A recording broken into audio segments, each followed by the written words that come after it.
Thanks, Dean. Can everybody see my screen okay? Yep. Okay, great. So what I have here is, I believe everybody should be receiving a labor pivot monthly, which basically just has the amount of payrolls that have occurred in that given month. So most months are 2 months out of the year, or 3 from that perspective. But and it maintains the year-to-date information that you have in this current fiscal year. So what I did was I kind of mocked up a labor pivot table so that we can kind of not provide actual detail on the like actual individuals information out there. So I kind of just use somebody's information and kind of just scrub the data a little bit to make it a little bit more anonymous from that perspective. But they're all laid out the same way. We have a dashboard tab, a regular and OT tab, an hours by job code tab, a PTO tab, a total dollar tab, and a data tab. When you get to just start looking at things and you're on this dashboard tab, all this is doing is pulling information from other areas. So if you notice, you can kind of look up here and see all of this. All these are just formulas that are referencing other areas. So there's nothing on this first tab that you can't find somewhere else. The concept was to try to quickly give you a snapshot of what's going on and what was considered the most relevant detail. Now, as time goes on, things change. So as that occurs, and if there's something that you guys say, hey, there's valuable information that I want to put into what we would consider a snapshot or a dashboard scenario, by all means, you can always give me a heads up and ask for that information, and I can see if I can include that in some fashion. As we kind of go through this, I'll go into each individual tab and kind of the detail and all of that and kind of how it works and how you can manipulate it if you need to.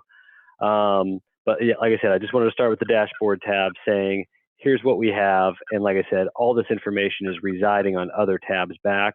But the concept was, hey, to try to give somebody a quick snapshot of what some people might consider the most important information.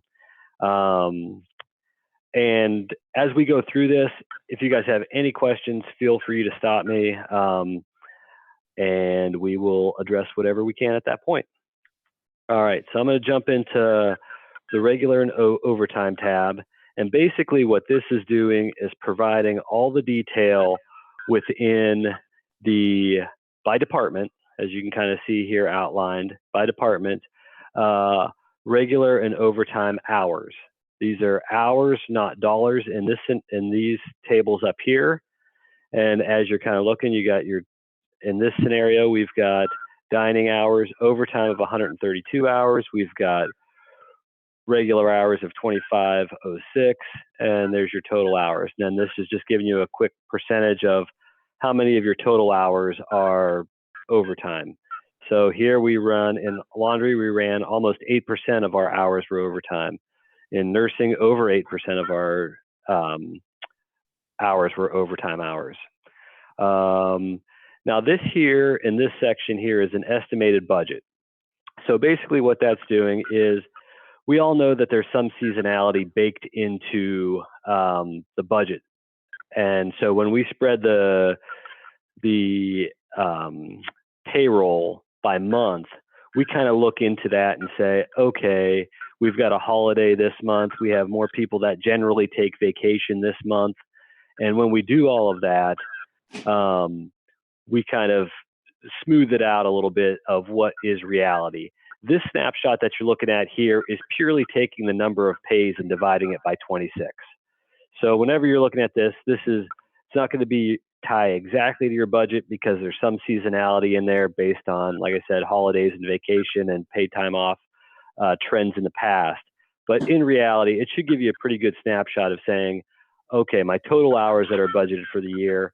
And really, when you get further into the year, it becomes, and you're looking at, if you're just looking at 1 month, that's one thing. But if you're looking at a full year, a year-to-date information, you're going to get pretty good information from an accuracy perspective because that seasonality that fluctuates back and forth all eventually comes into the whole amount when it's all said and done. So when we're looking at this, this is our estimated budget, like I said, and then this just kind of gives you a variance to that budget.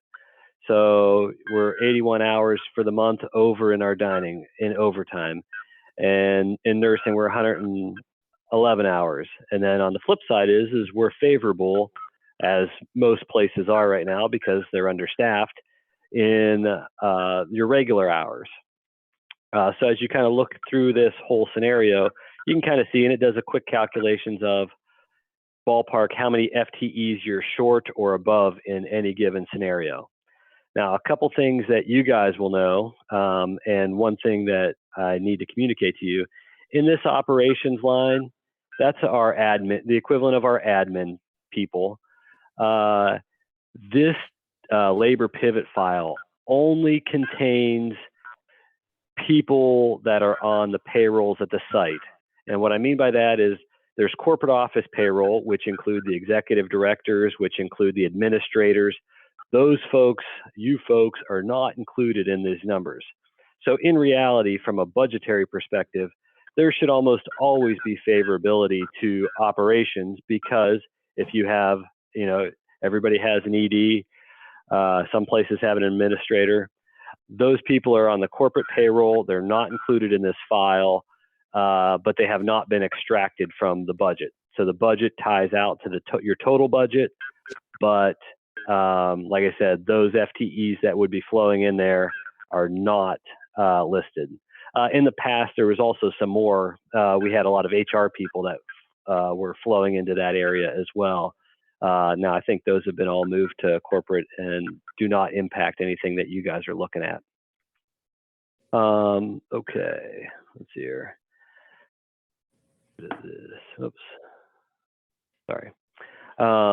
So it gives you a regular FTE and kind of what the total FTE budget would be as you're kind of looking here. And then down at the bottom, we're showing the different departments, and now we're getting into some dollars that are affiliated with the regular and overtime hours, and gives you a percentage of what those are. As you can see, and which makes sense, is the percentage of overtime dollars is 12% for this area and only 8%. And obviously, if you're paying time and a half for overtime, that would make a reasonable understanding of why those percentages don't sync up. As you go through the side here and you're looking at this and you want to look at all the different things, you can go through, these are called slicers, and you could pick any pay period that you want to look at individually, or if you hit your shift button, you can kind of hold and choose as many as you want as you're going through here. When you go through and you adjust this and you want to say, oh, I want to look at the whole first quarter and see what my numbers are. And then I need to know 1, 2, 3, 4, 5, 6. I've got 7 pays in that quarter. The one thing I do need to do, you could see my variances went crazy when I made those adjustments. I got to go and adjust my number of pays up here so it calculates out properly. And now all of a sudden I've got 7 months for my first quarter, or 7 pays for my first quarter here. And now I've got the equivalent of what's sitting out there. If I want to do them all, I can select them all and basically get a year-to-date view of what's happening. Same thing though, I've got 7, 8, 9, 10, 11 pays. So you can see my variance went crazy again. So I need to adjust it. So now, right now I'm looking at a year-to-date information on all my hour stuff. Now I have not adjusted my dollars perspective yet. So I can go and select any of those. And now if I select all of those, now I've got year-to-date information on both sides. The other thing I want to tell you is if something looks strange in a given, and you, like I said, a given period, let's just take this one and you say, oh, wow, why is this laundry 10% and who is making up, well, that's probably a bad example, but if you wanted to identify, say, who's making up all the overtime and dining or whatever, you could just double click on the overtime on the 68 and it'll bring you the detail behind what you're looking at. And you see it just added in a new sheet here at the bottom, and we can go back to the tab that we were on. But this 68 hours that we were looking at before, should tie out to the hours that we're looking at over here, and it's 67.7, so it's rounded to 68. So that's what it is, and it's, like I said, I just renamed some employees to John Smith 2, 3, 4, 5, 6. So that's what we're looking at here is any information. So if you see something that you don't like, now I will say on the dashboard, that's only can be done with pivot tables. The dashboard is just pulling the data over. When you get into here and you see these little filters on each side, you can go ahead and just double click and grab any data that you're looking for to say, what is going on here? These percentages are formulas, so they don't do it, and the budgets won't do it either. So as you're looking at it, I would tell you could do this and double click on the items. You can choose this one and double click on the items. And if I want to see who did we pay $17,000 for in overtime and dining, I just double click on it. It'll give me that $17,000. If I want to sort or filter by name and say, okay, John Smith 10, how much did we pay him and what pay period was that? All that detail, and it's the same detail that you would find on the data tab. It just automatically gives it to you when you do this. So anything along those lines, like I said, you could double click into any piece if I want the total or the regular. And like I said, once I come to a formula, I can't do it. So this is by department. And then the next tab, the hours by job code, basically does the same thing, only breaks it down at the individual job code. You still have your department, which if, I'm saying I've got 2 payrolls, 132 hours, and you can see I adjusted that. I got to be careful because when I adjusted that up to 11 pays on the front page, this just links automatically through to that. So if I go back here and just go to my 2 payrolls, just for simplified perspective, I'm just going to select those, go back and click my 2, and jump over here. You can see my 2 just flows through. You could just type it in over top if you're just flipping back and forth. It's just, you got to be careful if you do it too frequently and you're jumping around, but sometimes I goof that up. So if I'm sitting here looking at this saying, okay, I've got overtime hours for these job codes, but this 132 hours of overtime should tie out to my 132 hours of overtime in my dining tab, or in my dining department over here, which it does. So like I said, this is just the detailed version of it. Same idea. If I sit here and say, well, I shouldn't have any CNS supervisor getting overtime, who is that and what's going on there, or who's being classified there, because I don't even have a CNS supervisor. So if I just go and double click and I see, oh, it's John Smith 35, and here's how much he paid and worked in overtime, does that make sense? So this one gives you a better, quicker view of saying, okay, what makes sense, what doesn't make sense. I shouldn't have overtime, or I shouldn't have this job code. And if I sit there and say, well, I don't have a maintenance supervisor, I don't have a secretary in that area, who is going or hitting that area that's causing me problems there? This is when you would just go in, double click on any one of these.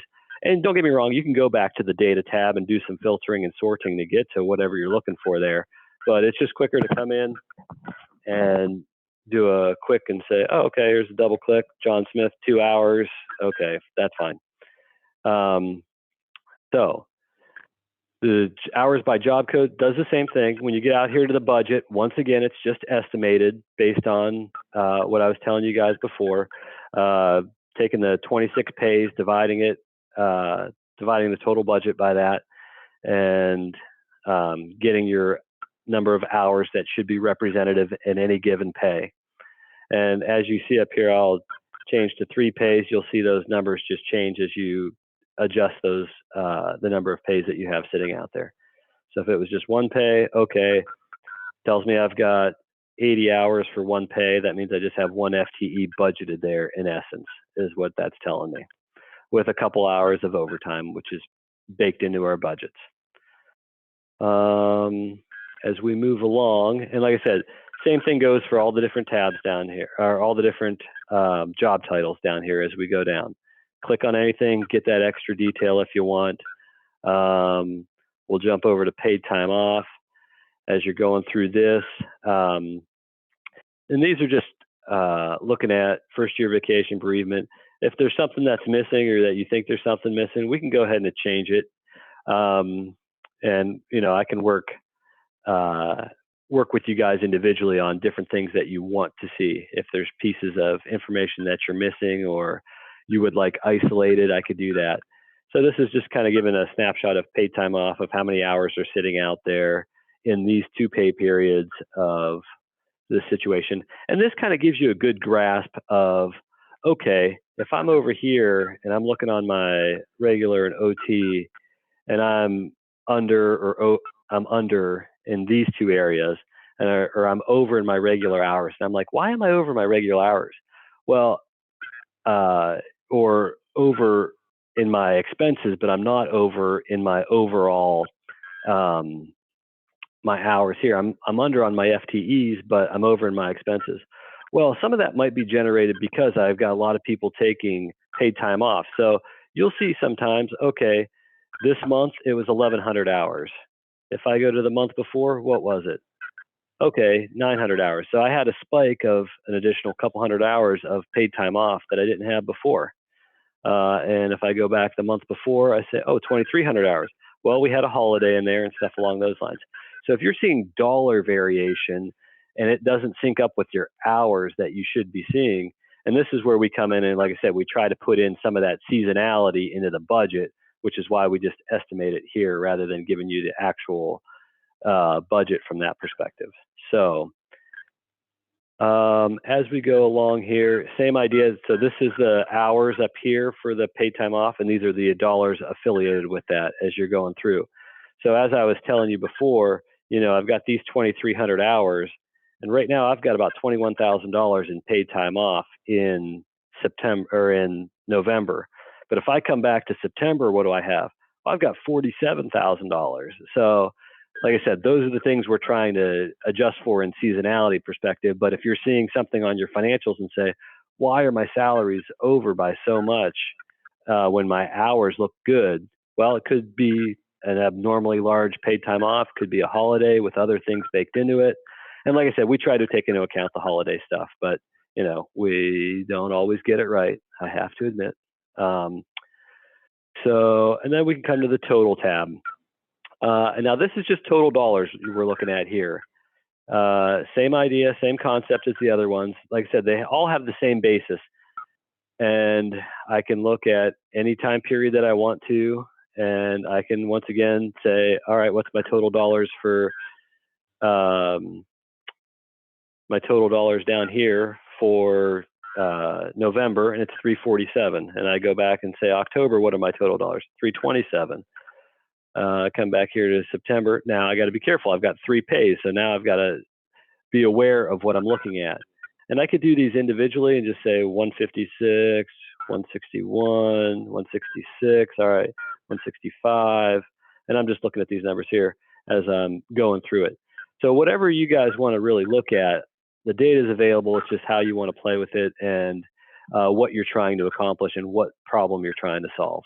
But like I said, the things you got to be careful with is you got some 3 pay months and you got some 2 pay months, and that might goof you up from time to time.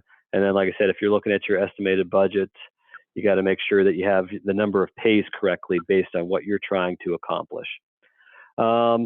I've liked this one, the total, because it gives you all of the different scenarios of stuff that's sitting out there of what's going on and what we're paying. So for the month, and we said, oh, okay, I've got some bereavement, I got some perfect attendance, I've got some on-call. But if I get into some goofy things where I've got operations, overtime, okay, personal, but sometimes you're going to see a bonus or something that's not sitting in the right spot or something that doesn't go quite right.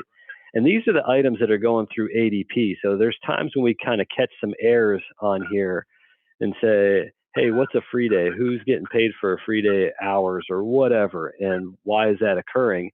You could double click and see who it is. And like I said, this is a pivot table. So you could just double click and say, where are those $88 coming from? Oh, John Smith 4, not really sure why, but he got a free day, and, you know, kind of going from there. So those are the questions that you could ask, or you would know the answer to as you're going through looking at different things. So as we kind of come down, those are all the individual tabs.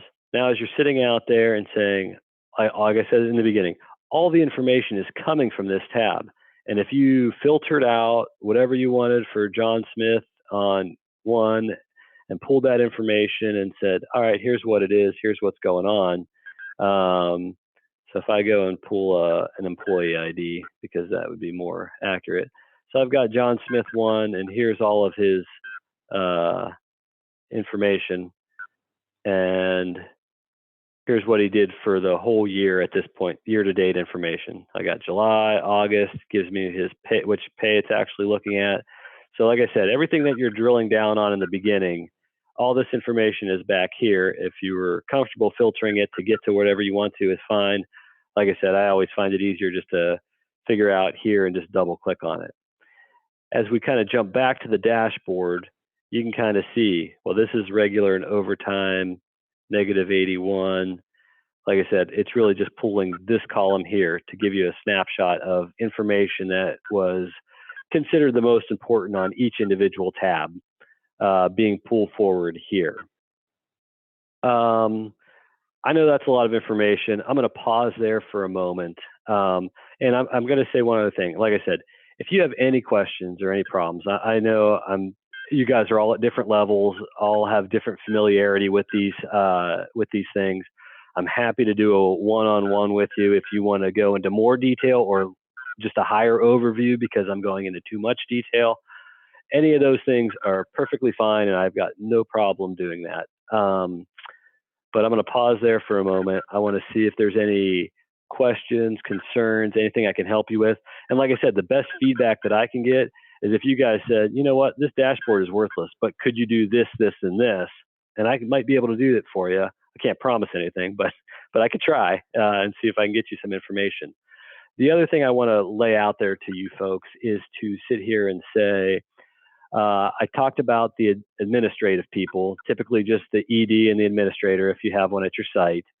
Then the other thing I want to say is the other piece that you guys will know that is glaringly missing from what you guys are experiencing is any contract employee. So I've got no agency stuff sitting out here right now, or I'm able to gather it.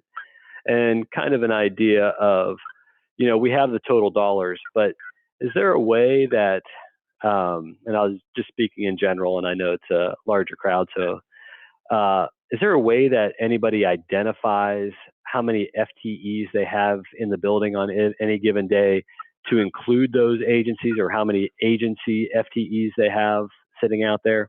Because that's one thing we struggle with on our side, is we don't have any good mechanism to identify FTEs that are out there. Like I said, we get the dollars stuff, but we don't really get good hours perspective.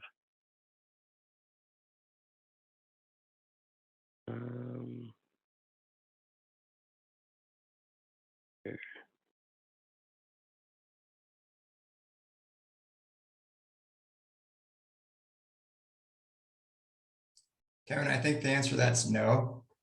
Okay. But I think it's definitely something that we would definitely want to find a way that we can compare that so that we can be a lot more accurate in how we're staffing.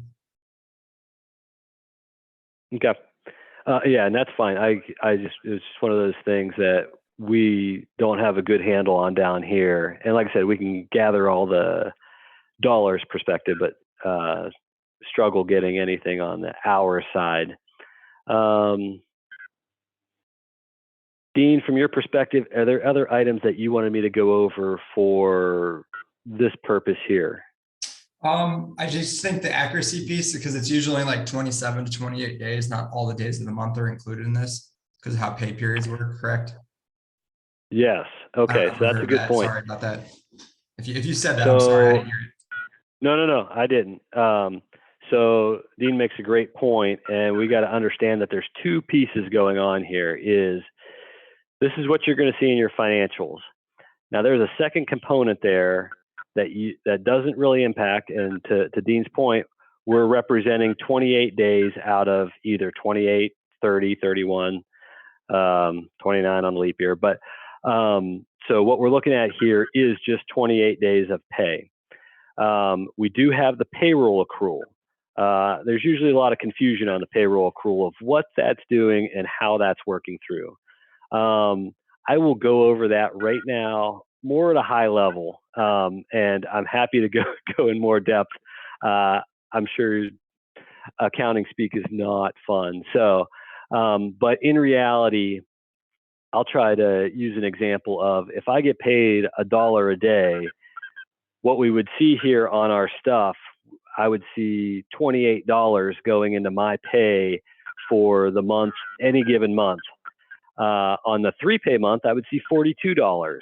And what that payroll accrual does is on those 28, on those months that I have 31 days and I got paid 28, we basically add in those $3 extra to say, oh, okay, it would have really been $31, not $28 because there's 3 additional days.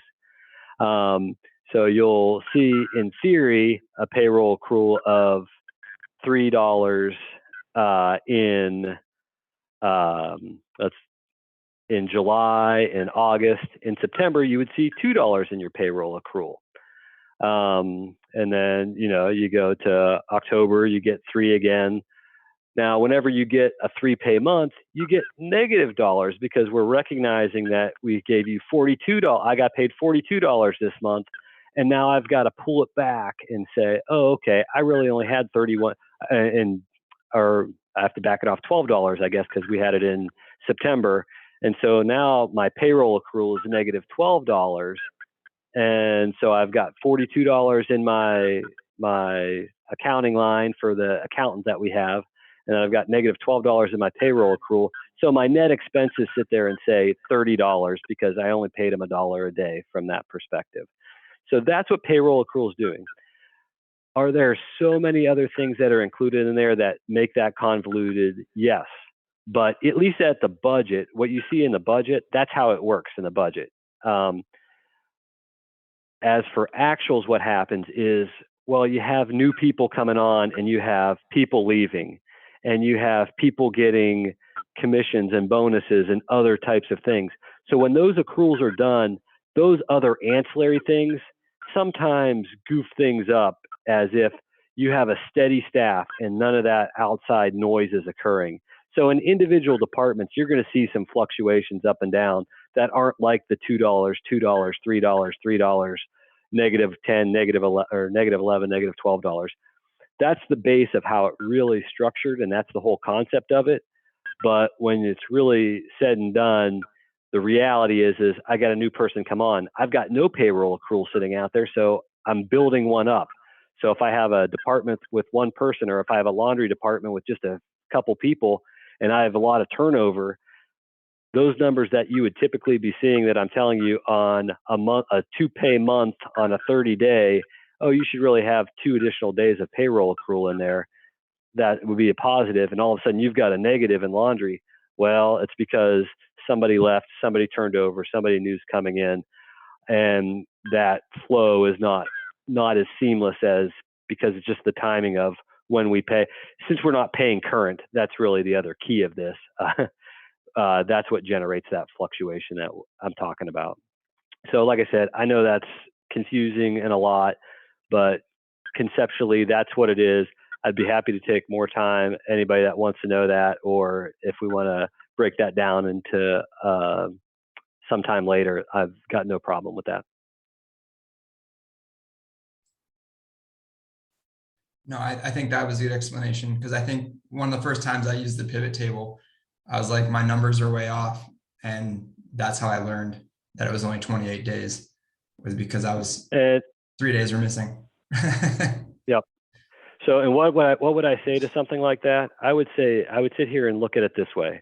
As I look at this 300 at a high level, if I add all my payroll accruals up, and I'm looking at the numbers that I'm looking at here, and I say $347,000, I would say, okay, that represents 28 days. So on any given day, I've got about $12,000. And if I'm looking at it from that perspective, I would say, okay, I should have payroll accruals in November of, I've got 2 of those. All of my payroll accrual lines together should equal this times 2 days of $25,000. that's what I kind of use this information for. And then same idea. Let's say, okay, I've got that 3 pay months in September. So I'm going to multiply that by 12 days, and I should have a negative $149,000 because I've recognized all of that on the higher side, the 3 pays in September, and I got to take out those additional 12 days that are sitting out there. So that's conceptually how I use it and look at that to make sure things are okay. In your larger departments, your nursing department, this is going to be pretty accurate as a snapshot, whatever. When you get in your smaller ones and you have volatility, because even if you have volatility in your nursing department, it's usually not to the point, you know, you've got enough volume that it kind of works itself out to be reasonable. When you get to some of your smaller departments, you get your laundry in there and you say, oh, okay, and this is going the wrong way. It doesn't make sense. That's why it's doing that. And like I said, it's just the volume that you don't have enough offsetting it to normalize it out real well. So that's kind of the best snapshot I can give on payroll accrual quickly, at least. And that's kind of how I look at it and saying, all right, did my accounting team goof something up? Well, I kind of look at the general large numbers first and see if it's reasonable. If I'm sitting out here and I should have a budget of $24,000 and I just have the payroll accrual after payroll accrual when I'm looking at my individual accounts as a bunch of negative numbers, I know I have something I have to go look at because something might be wrong, because I should have positives overall. Now I might have a negative here and there, like I said, with the goofiness, but in general terms, I should be accruing 2 extra days in a normal month, or same idea with a 3 pay month. I should have negatives across the board. If I've got a positive somewhere, I've got something that I've really got to look into because it doesn't make sense to me. So, anything else on that, Dean? No, I don't think so.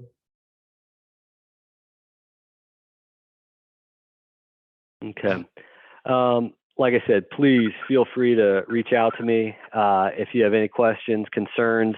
I will say a really good thing about this is you will be able to tie, if you go into your different areas, it may take you a minute to understand how it works out, but you should be able to sit here and actually look. When you drill down into your FRX management reporter reports, and you're looking at dollars or like I said, dollars specifically, and I'm drilling down on one specific area.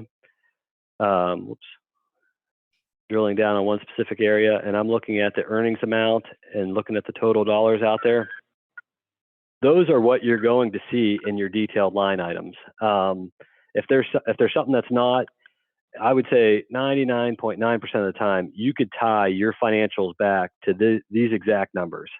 Don't get me wrong, there's always something that happens here and there, but it really does, surprisingly, there's a lot of things that we have a lot of exceptions to. This is one that really does a nice job of tying the detail to the financials, because this information is coming directly from ADP, which is directly loading into the scenario, the financials.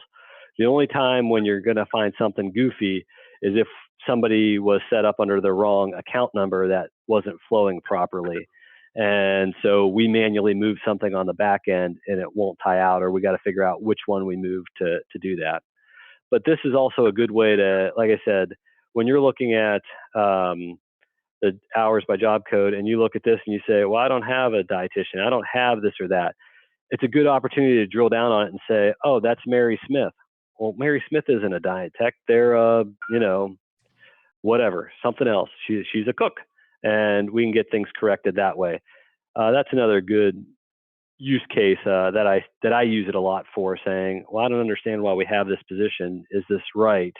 And I would go in here and drill down and say, oh, okay, I get it. That's not really, we don't have a scheduler anymore. That person is rolled up into this or that. Why are we still generating overtime hours and whatever else for that? Or why do we have overtime hours for a scheduler? Are they picking up other shifts? Are they doing something else outside of scheduling? Because or they just have a nightmare job at the moment just because we don't have staffing, which, you know, is understandable. So, but those are the things that you can kind of take a quick look and say, okay, what's going on here? Does this look reasonable?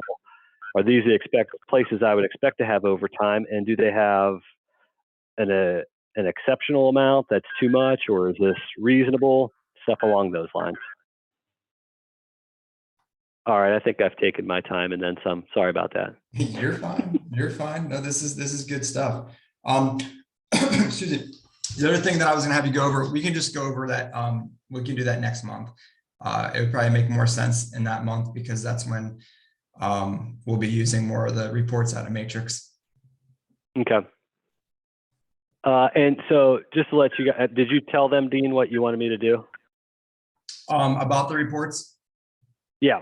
Yeah, I had mentioned it briefly last month, that when we run reports out of Matrix, and you can run them in PDF, but the best way to do it, I think, is Excel, because then you could sort it. They come out crazy. So I sent Kevin one that I know is always one of the reports that I've run, and it's always a pain to separate. And he was going to go over that with everyone just on how to separate it. But we could do that next month, just because that's when we'll probably be using it the most moving forward, if that makes sense. And with that said, if you guys have reports, because obviously, and Dean's right, Matrix spits out these things very, very poorly, and they typically need a decent amount of manipulation. If you guys have anything, and you know, we'll go over a report that he likes, that he's using, that, and I'll go and do that. That's fine. But if you have individual reports that you want to look at and say, hey, I get this out of here, and it's not very user friendly, send them over to me. I'd be happy to take a look at them, and I can use that as an example. Or we could do a one-on-one session, and I can show it to you of here's how I would do that. And the other thing, just as a blanket statement about Excel, there's 15 ways to do every different thing. I will say I can do most things. I could do most things. They may not be the most efficient, but I can manipulate myself to get to where I need to be. And I'm, like I said, happy to share that, or happy to provide that service for you guys if you need it. So the other thing I would like to say, just while I got you guys on the phone, and it's just a nice opportunity for me to say this, we're about to start budget season. And with that said, I'm always available to come up, visit with you guys. Kara, I've been working with you. Dean, when you were there, I worked with you guys. I'll make site visits to kind of try to make things easier. We could do Zoom calls.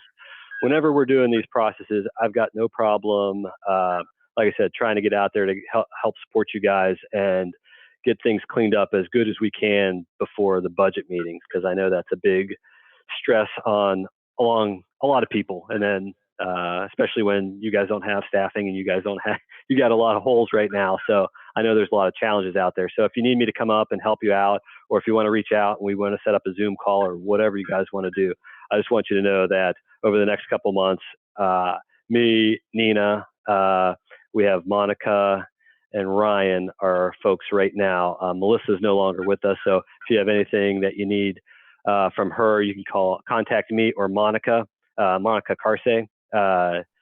She's really good, very helpful. We're starting to work in Ryan, who primarily started on the holding side, but he's coming into play a little bit as well. So you might see those couple names as you're cycling through there, but feel free to reach out to me first, and then Nina or whomever, and we'll get back with you. So. Appreciate that, Kevin. And thank you for going over this. You always make it much easier to understand, and you do a way better job at explaining it than I ever could. So I appreciate you. And I, like I said, once again, I recognize that it's long and boring and difficult to sift through from time to time. So if you guys missed anything, or there's anything you want me to follow up on, 5-10 minute call, by all means, just reach out, send me an email. We can set up a time and do whatever we can to try to help you out. Perfect. Well, thanks, man. I'm going to stop your share now. Okay. All right, cool. You're more than welcome to stay on. I doubt you want to. So you're more than free to leave now. I'll leave after all of your top secret stuff that's going on. Oh, there's so much top secret stuff. You know that. All right, you guys take care. All right, see you. Thank you. Bye. You're welcome. Bye.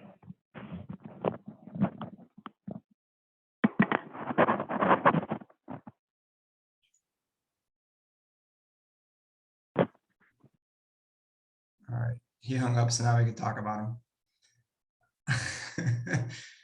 So yeah, with budget coming up, the labor pivot table is very beneficial coming into budget season. So obviously, I think learning all that just in one session is not going to happen. So definitely take him up on his offer to reach out to him. You know, Kara, when I started at Rocky Knoll, actually introduced me to Kevin, and I've been utilizing Kevin and his knowledge for ever since. You know, he helped a lot, helped me a lot. I know he helps Kara a ton. So please definitely take advantage of his knowledge and expertise. He's really easy to work with. And the best is he will come to you, which is even better.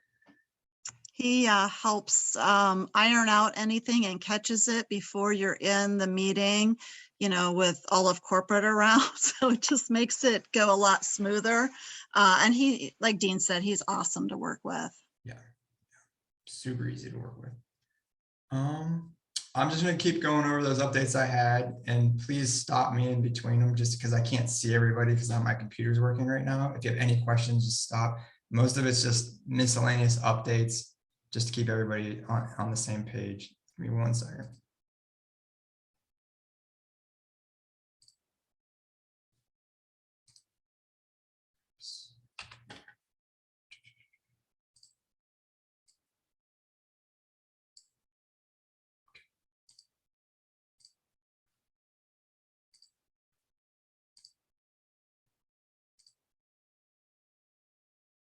Okay.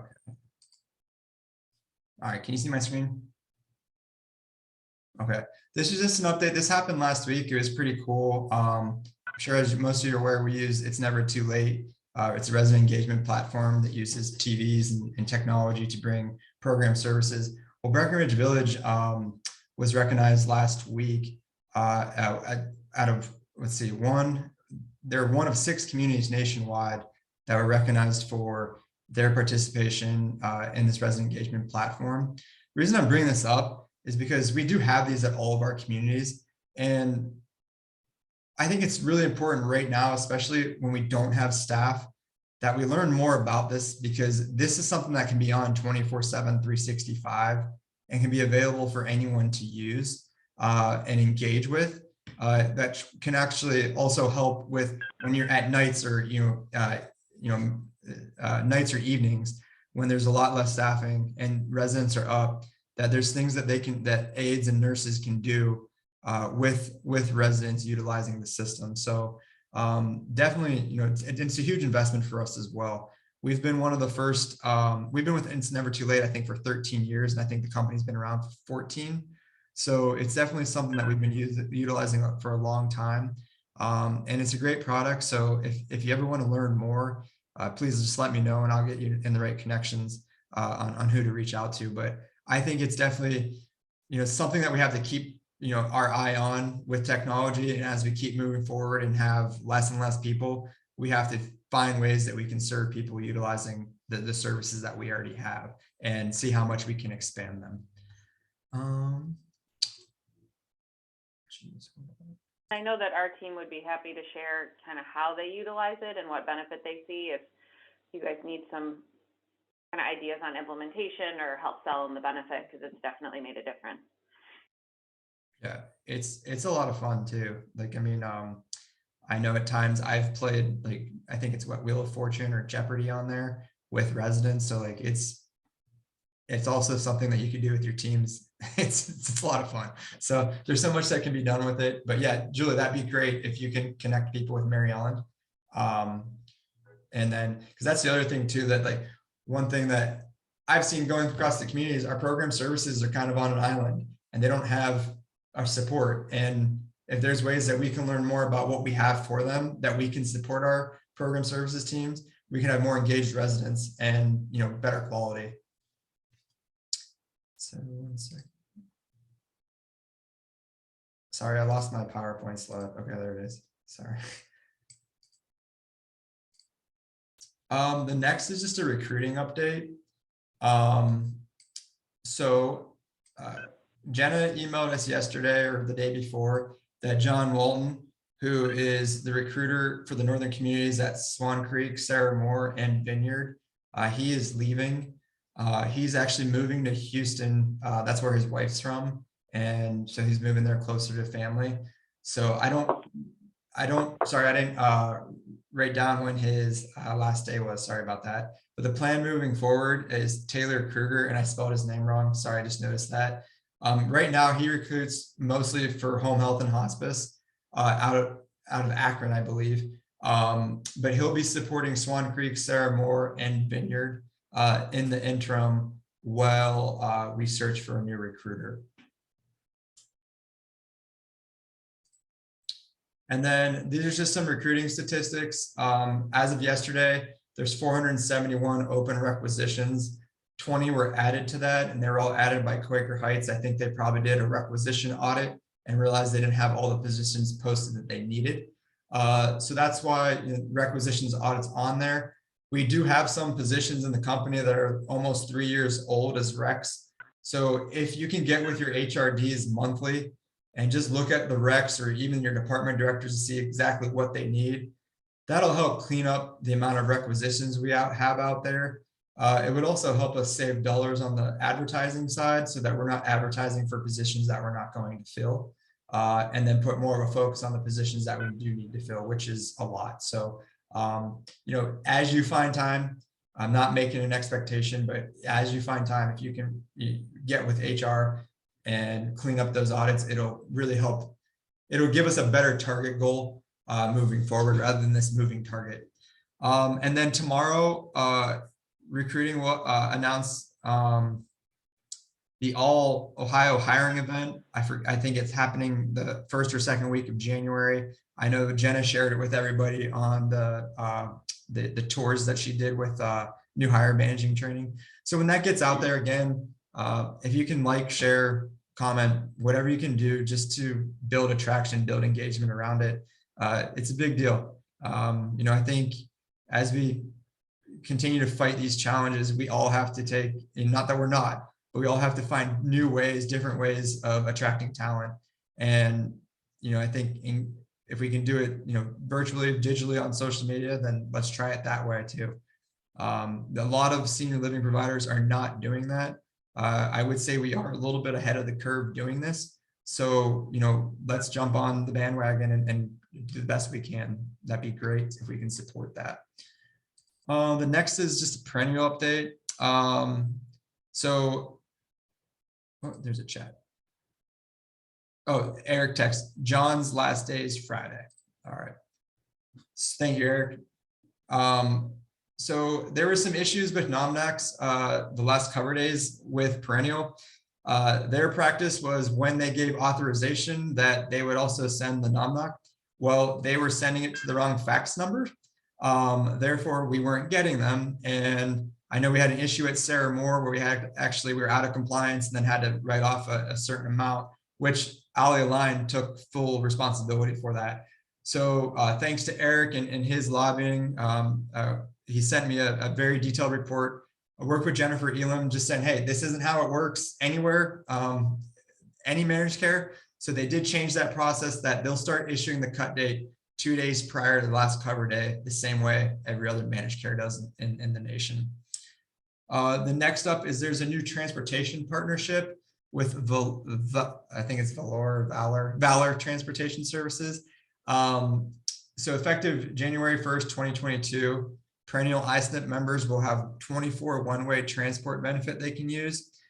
Unfortunately, at Swan Creek, Valor does not service Toledo, but Perennial is working on a transportation contract in the Toledo market, and we'll have more information once they secure that contract. I do have the whole flyer and everything that I'll send with the meeting notes and recording, as well as the PowerPoint. So nothing to do with that. I'll just send that to you. Make sure you get it to your social workers and whoever handles your transportation.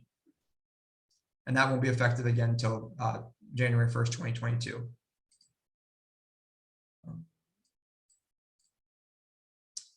So just more on Perennial. We had one medical concierge for the whole system. However, that was Sarah Trent.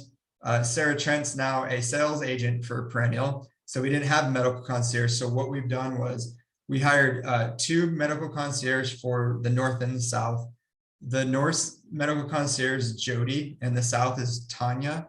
Both of these medical concierges are LPNs, so they have clinical background. The good thing about this too is that they'll be reporting directly to Tammy and Michael.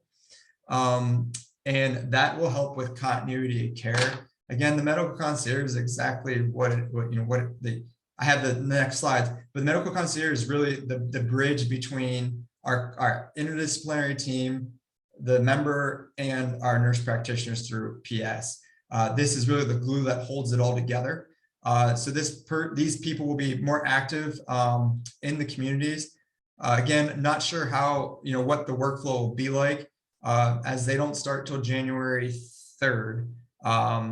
But just wanted to let you know that we are moving forward with that.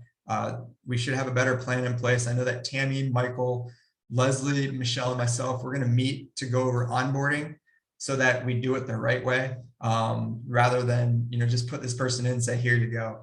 So we're going to work through that. Definitely more information to come. And then on the next slide, I just put kind of what the medical concierge refresher is, what their expectations are, and how they're involved in the community. Again, I don't think there's really any need to go over this in detail right now, but just so you have it at the ready, so that when you do share with your IDT teams that this is what the medical concierge will help support those teams with. The way I see this too is it's an extension of our staff. It's more people to help provide care. I know we're all hands on deck right now, so having 2 additional hands in our communities at any given time would be greatly appreciated. So we'll make sure that we get this right and help support the teams moving forward. Then the MDS update, been talking with, I haven't talked directly with Joni or, oh my gosh, the name slipping, our consultant, the name slipping my head right now. Tammy Cassidy, sorry, Tammy Cassidy. It wasn't in the northern communities, more south, but I just wanted to make sure we're all, the monthly calls, if you're the administrator, please make sure you're on those calls. Those calls, lead by example, participate, show up, be on time. And then also make sure that, the expectations set with all your IDT teams is that they're participating in these calls as well. Because, I think we see that this is a huge opportunity for us to get what we've earned.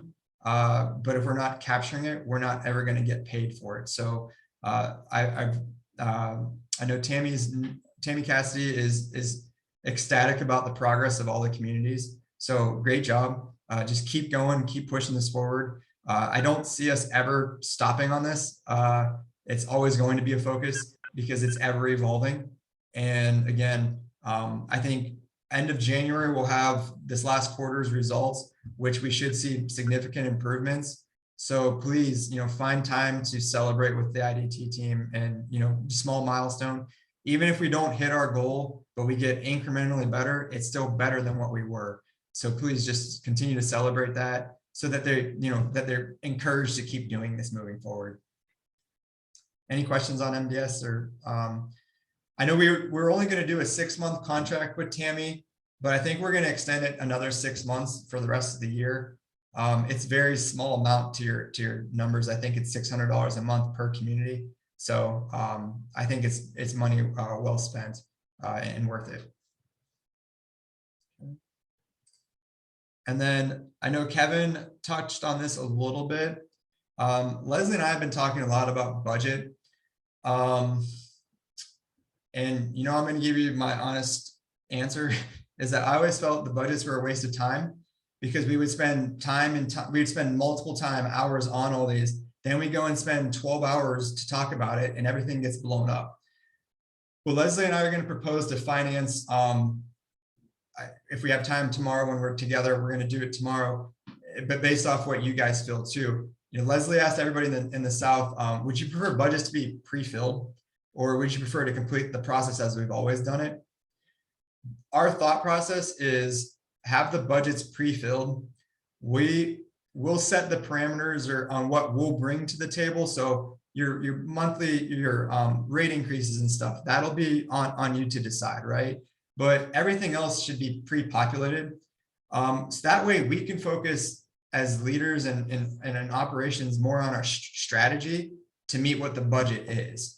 I don't think that we have honestly the bandwidth right now, or even the capacity to go through this process the way it's always been. I don't think much will change because we've been working without, what's 40% of our workforce, or no, sorry, 20% of our workforce right now. So that's why we want to make sure we hear from you that this isn't being seen as something that's going to be taken away. More so, this will free up your time to focus more on what we actually need in those meetings. And I think with Bill and Kevin and Bob and Dan, what we're going to probably is just give you a list of what needs to be prepared prior to, such as, staffing ratios, shift diffs. I think overtime would probably be on us, which is fine. But have a list of what we need to bring to the table that day, so it's a more efficient process. So I'm seeing a lot of heads shake yes, which I think is good. But is that okay with everyone?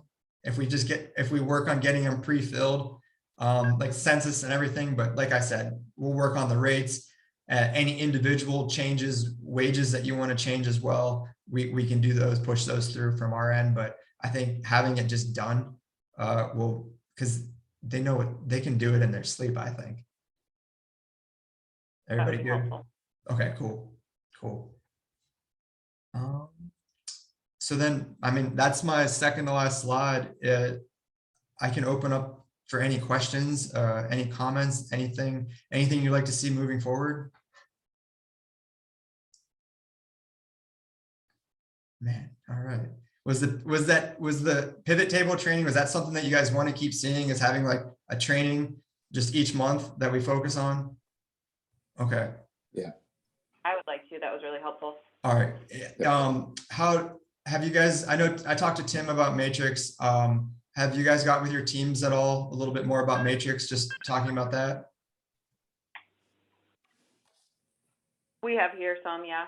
Tom and I met about it, and he'll start that auditing process internally to make sure we're where we need to be when it starts getting audited at a higher level. Okay. Yeah, that's really for like our KPIs, because we really want to get that data started tracking, so that we're really focused on that. I can't think of anything else. I think this is pretty much all the updates that are out there. How you guys feeling? Tired?